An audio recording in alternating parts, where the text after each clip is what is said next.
Hi, my name is Cassie and I'm 44 years old. I began having AERD symptoms around the age of 31. I had a bad case of flu and pneumonia, and shortly after that had an anaphylactic reaction to Motrin.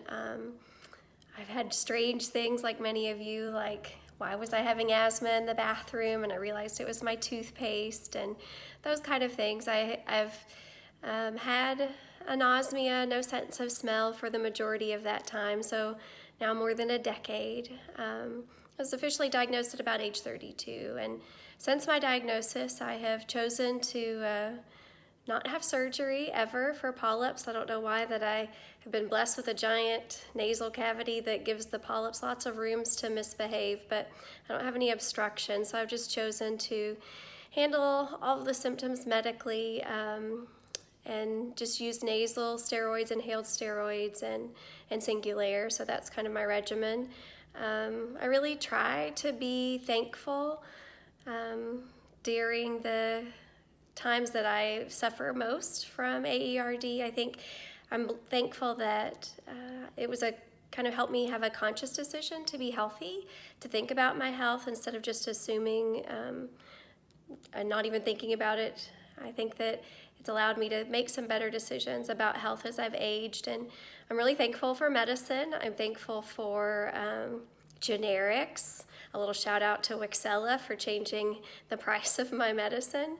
It was a good shift. It was tough to shift my thinking to, oh, I'm the old person at the pharmacy picking up all this medicine, to being thankful for the medicine that keeps my symptoms really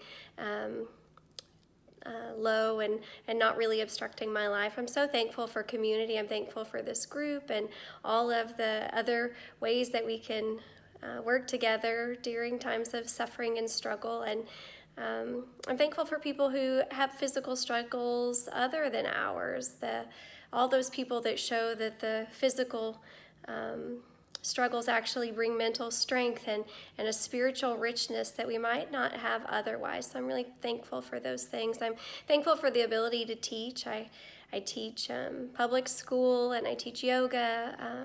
I teach at my church, and those people who are generous enough to not notice the constant clearing of the throat, right? Or the cough that sometimes gets in the way when we're trying to speak. But that really makes me happy and joyful to be able to do those things. Thankful for my family and friends who have good noses on the things that I can't smell. They keep our house clean and my car from any kind of crazy smells. But mostly I am thankful for a strong faith that helps me realize that any of these present sufferings, any of these sufferings here, are not going to be with us forever, that there is hope in the eternal. So that helps me mostly when I have trouble with symptoms of AERD, and hope it blesses you too.